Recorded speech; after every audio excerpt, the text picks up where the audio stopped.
Ya, Saudara, Sapa Jateng kembali hadir ke depan Anda selama 30 menit ke depan bersama saya Farida Amalia. Dalam program Sapa Jateng ini spesial kita berada di Hotel Kue Semarang dan dengan narasumber spesial pula. Beliau adalah Bupati Blora. Beliau adalah Bapak Arief Rohman. Apa kabar nih, Pak? Kabar baik, Mbak Lia. Alhamdulillah, fresh ini ya kalau kita lihat hijau-hijau gitu ya, Pak ya. Pak Arief ini kan yang periode kedua nih kalau Pak Arief. Dan kita lihat periode pertamanya smooth gitu ya, Pak. Periode kedua ini berarti program melanjutkan dari program sebelumnya, periode pertama. Prioritas penanganan pada program kedua ini apa nih, Pak Arief? Ya, jadi alhamdulillah Mbak Lia, kami di periode awal kemarin selama menjabat Bupati kurang lebih 4 tahun kurang sedikit ya, kita sudah meletakkan dasar untuk pembangunan di Blora, khususnya memang di bidang infrastruktur. Sudah kita laksanakan, walaupun tentunya belum sempurna. Oleh karena itu di periode kedua ini ekspektasi masyarakat juga sangat tinggi. Alhamdulillah kemarin kami dipercaya dengan jumlah presentasi yang dukung kami itu hampir 83%. 83%, luar biasa sekali. Dan dari itu semua memang harapannya kita untuk melanjutkan pembangunan yang sudah kami laksanakan di periode pertama. Oleh karena itu tagline-nya kalau periode pertama kemarin Sesarengan Bangun Blora, ini ditambahi Sesarengan Bangun Blora maju dan berkelanjutan. Maju dan berkelanjutan. Dengan tentunya program prioritas kami bagaimana meneruskan periode yang pertama di bidang infrastruktur. Terus terang kami juga belum sempurna, kami sekitar 65% lah, masih ada PR sekitar 35% yang belum kita selesaikan. Ini menjadi tekad saya dengan Ibu Wakil Bupati Bu Hajah Sri Story ini untuk nanti 5 tahun ini menuntaskan 100% semoga 100%, ya. Amin. Walaupun di tengah-tengah tantangan yang kita hadapi. Jadi di bidang infrastruktur, sumber daya manusia, termasuk di bidang pendidikan, bidang kesehatan, terus pengembangan sektor ekonomi, khususnya kami di Blora ini adalah basisnya adalah pertanian, peternakan, perikanan. Nah ini kita di sektor pangan, di samping juga pengembangan di sektor energi dan hilirisasi. Ini tentunya sejalan dengan apa yang menjadi program Pak Presiden Prabowo, Pak Prabowo. Untuk bagaimana daerah-daerah diminta untuk potensi-potensi yang dimiliki untuk dikembangkan menjadi potensi daerah yang nantinya akan bisa membawa kesejahteraan untuk masyarakat. Pak Arief, kalau yang di episode di periode pertama nih, periode pertama kan dulu kita sempat main juga ke Blora. Itu emang jalannya lagi bertahap ya Pak. Tapi kalau yang periode kedua ini kita lihat jalannya sudah mulai smooth nih. Ini apa sih Pak strateginya, infrastrukturnya sudah mulai lancar. Kemudian kalau kita lihat kan sementara pemerintah sedang efisiensi, tapi infrastruktur di Blora ini sudah ada perkembangan yang luar biasa ya. Apa nih Pak? Jadi alhamdulillah kami memang di periode pertama itu sinergi dan kolaborasi. Bagaimana kami dengan pemerintah pusat lewat impres jalan dari pusat, terus kemudian dari provinsi dan juga dari kabupaten. Kami di periode pertama juga dulu kami mengajukan pinjaman daerah ke Bank Jateng 150 miliar. Sehingga dengan kolaborasi itu kita bisa membangun infrastruktur. Nah, di periode kedua ini juga kami juga tetap untuk melanjutkan kolaborasi dengan pemerintah provinsi, dengan pemerintah pusat, dan juga kami di periode yang kedua saya ini, di tahun pertama ini kami untuk membangun infrastruktur ini mengajukan pinjaman, kebetulan yang terpilih dari Bank Jateng sekitar 200 miliar, karena kita tahu bahwa ada kebijakan pemotongan anggaran DAU/DAK, terus kemudian kita ada efisiensi dan sebagainya. Harapan masyarakat ini kan mereka tetap agar melanjutkan pembangunan yang kemarin, sehingga kami juga berupaya. Jadi strategi kami adalah melakukan pinjaman daerah itu untuk bangun jalan. Mungkin satu-satunya kabupaten kota di Jawa Tengah yang memberanikan diri untuk berhutang. Tapi kan hasilnya nyata ya Pak ya. Karena menurut kami bahwa ketika infrastruktur ini bisa kita perbaiki, harapan masyarakat tentunya akan berdampak pada sektor-sektor yang lain. Sektor ekonomi, sektor pendidikan, sektor kesehatan ini akan berdampak. Karena kalau jalannya bagus, sehingga orang ketika mau beraktivitas ekonomi juga lancar, orang mau ke sekolah, orang mau ke sarana kesehatan juga lancar semua. Smooth semuanya. Dan efek dari pembangunan infrastruktur ini juga berdampak ke sektor-sektor yang lain seperti sektor pangan, karena ketika jalannya bagus otomatis harga seperti padi, jagung ini juga akan terdampak. Nah, kalau jalannya jelek orang kadang alasan transportasinya mahal dan sebagainya, tapi kalau jalannya bagus ini kan orang mau ngambil hasil panen itu juga lebih mudah dan kos produksinya juga bisa diantisipasi gitu. Berarti multi efek ini ya Pak multi efek termasuk juga ketika ruas jalan dibangun otomatis harga tanah akan naik. Otomatis pendapatan kami juga akan naik karena NCOP akan naik ya, sehingga menyumbang untuk pajak di kami gitu kan. Ini strategi yang bisa dicontoh ini ya Pak ya. Iya, karena ini efeknya itu banyak sekali gitu. Banyak multi efek. Tapi untuk melakukan semua ini kan pasti ada tantangannya juga. Yang dihadapi Pak Arief apa nih?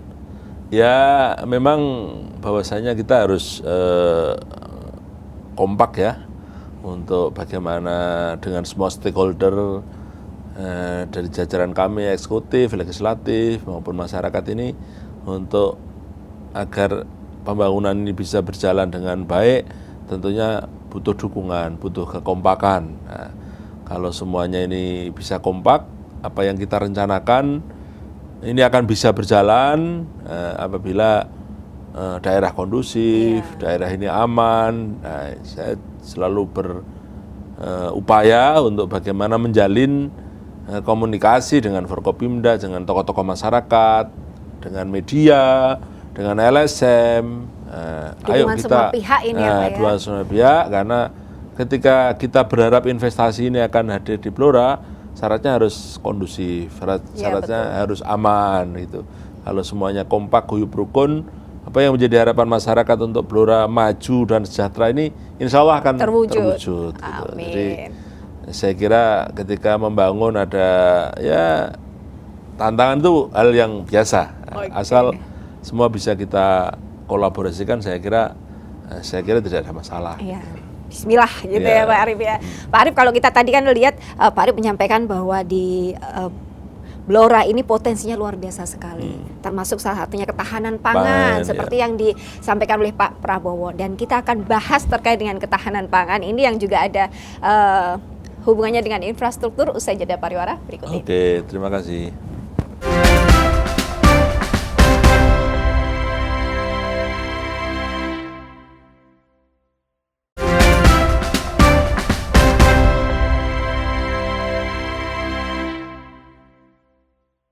Ya, saudara, Anda masih bersama kami dalam program Sapa Jateng dengan narasumber spesial kami, Pak Arief. Kalau tadi sudah disampaikan terkait dengan potensi Blora ini yang luar biasa sekali, baik dari migasnya, kemudian dari pertaniannya, dan lain sebagainya.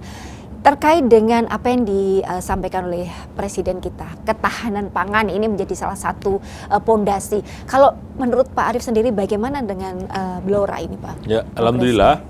Jadi Blora ini menjadi kabupaten yang punya potensi di peternakan. Kami itu populasi sapi terbesar di Jawa Tengah mungkin ya, hampir 280.000 ekor. Karena masyarakat kami itu hobinya itu berternak.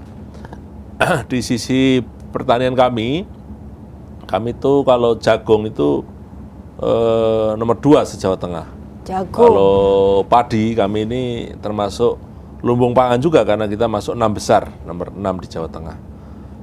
Berkaca dari itu tentunya kita berharap agar kebijakan Bapak Presiden ini tentang penetapan HPP untuk padi, untuk gabah, untuk juga jagung ini akan berdampak pada peningkatan kesejahteraan petani gitu ya. Jadi alhamdulillah panennya juga berhasil bagus. Dan kita kerjasama dengan Bulog, dengan TNI, dengan Polri untuk bagaimana Bulog menyerap ini ya, menyerap Pak, ini. Oleh karena itu kita juga ingin nanti dengan swasta juga untuk bersinergi agar hasil panen ini bisa diserap dengan baik. Tentunya peningkatan kapasitas gudangnya, termasuk juga mungkin alat untuk pengeringnya dan juga pasca produksinya ini bisa ditingkatkan lagi. Termasuk bagaimana kita untuk hilirisasi biar padi jagung yang dipanen ini kalau bisa dihilirisasi, diolah di Blora ini akan berdampak, akan lebih signifikan lagi untuk meningkatkan perekonomian ini. Di samping itu kita juga berupaya agar SDM di bidang pangan ini juga nanti bisa kita tingkatkan.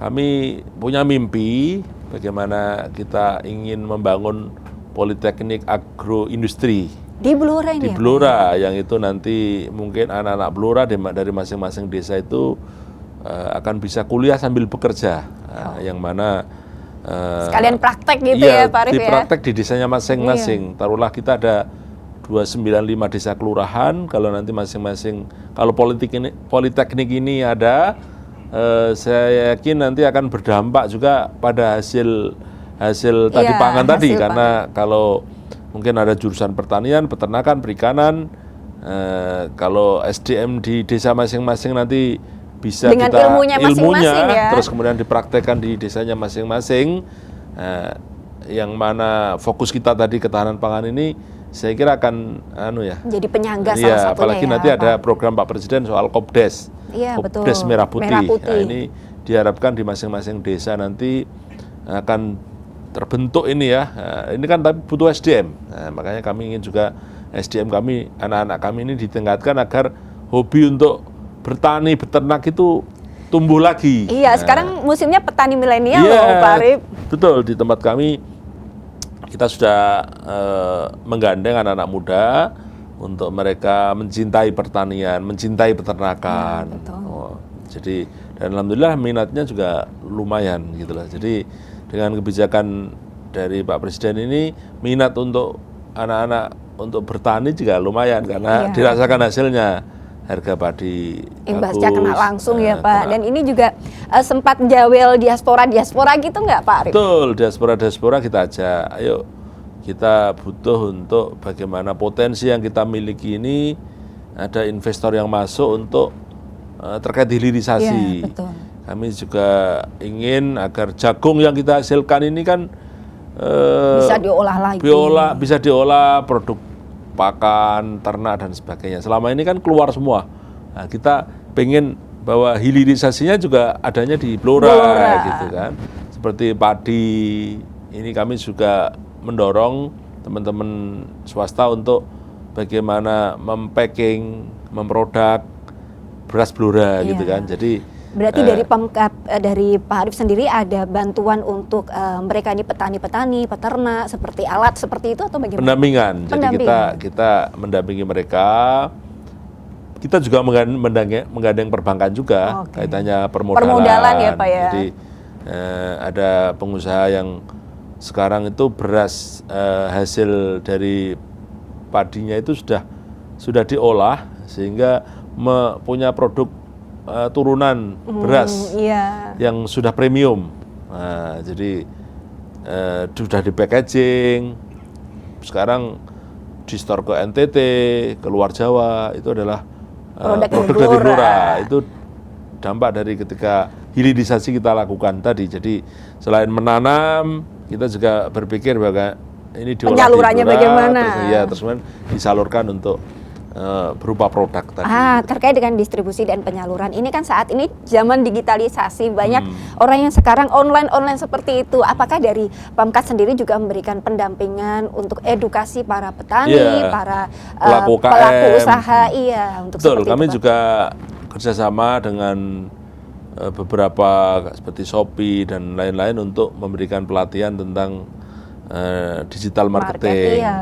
Bahwasanya produk kami, UKM kami, tadi bicara sektor pangan ya, sektor UKM kami hasil-hasil seperti batik, dan ini batik khas Blora ini. Wah, jadi ya, Pak ya? kita sudah mereka sadar bahwasanya market yang dulu mungkin ada di pasar-pasar sekarang sudah beralih ke rumah-rumah lewat konten digital itu. Betul, Jadi cek ranjang kuning ya, Pak Arif sekarang TikTokan, tapi ibu-ibu sekarang sambil udah kreatif belanja, sambil pada itu online. kan ada pelatihannya kita latih untuk mereka bagaimana tadi memasarkan produk. Petani milenial kan punya produk seperti belon dan sebagainya.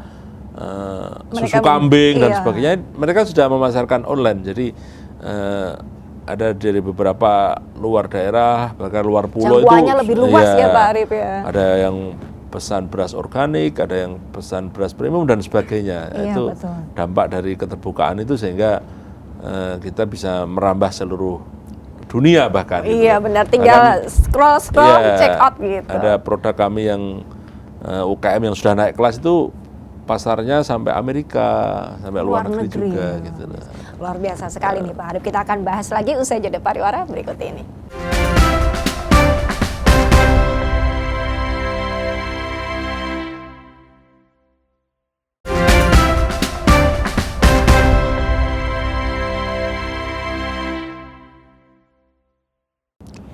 Masih bersama kami dalam program Sapa Jateng dengan narasumber kita Bupati Blora, Bapak Arif Roman. Pak Arif, tadi sudah disampaikan terkait dengan potensi yang ada di Blora, ini terkait dengan ketahanan pangan, kemudian infrastrukturnya yang sudah mulus ini ya Pak ya. Kalau infrastrukturnya sudah mulus, multi efek, ini semuanya positif lah. Kemudian ini yang mau kita bahas terkait dengan energi, potensi energi di Blora ini Pak. Ya betul, jadi kami adalah salah satu kabupaten daerah penghasil migas ya, yang mana kami punya potensi minyak dan gas. Betul. Nah, yang sekarang terbaru ini kami sedang mengawal bagaimana potensi-potensi sumur-sumur tua, sumur-sumur masyarakat ini bisa dilegalkan sehingga nanti bisa mendukung apa yang menjadi program Bapak Presiden tentang capaian untuk 1 juta barel ini, salah satunya bisa dari Blora. Jadi dari energi ini, dari minyak dan gas ini, kami juga berharap nanti akan menarik minat investasi, investor ya. Pak, jadi karena kami punya cadangan gas sehingga kemarin ada beberapa investor yang sudah masuk untuk buat perusahaan atau pabrik yang memang membutuhkan untuk gas ini ya. Jadi dan dari tadi sumur tua, sumur masyarakat itu juga berdampak sangat luar biasa untuk menyerap tenaga kerja. Jumlahnya yang terlibat itu ribuan, sehingga menggerakkan ekonomi juga. Dan mengurangi pengangguran. Mengurangi pengangguran, sehingga kami tadi selain fokus pangan, kita juga bagaimana energi ini menjadi fokus kita. Karena kita juga ingin dari energi ini akan nanti mewujudkan kesejahteraan masyarakat. Nah, jadi dengan didukung infrastruktur yang nanti baik, saya kira nanti minat untuk orang berinvestasi ini juga insya Allah nanti dengan dilengkapi dengan sarana-prasarana pendukung, kita berupaya nanti akan Blora maju dari sektor energi. Dari sektor minyak dan gas. Minyak dan gasnya. Kalau kita lihat ini kan memang Blora ini punya potensi yang luar biasa terkait migasnya ini. Apalagi infrastrukturnya sudah diperbaiki.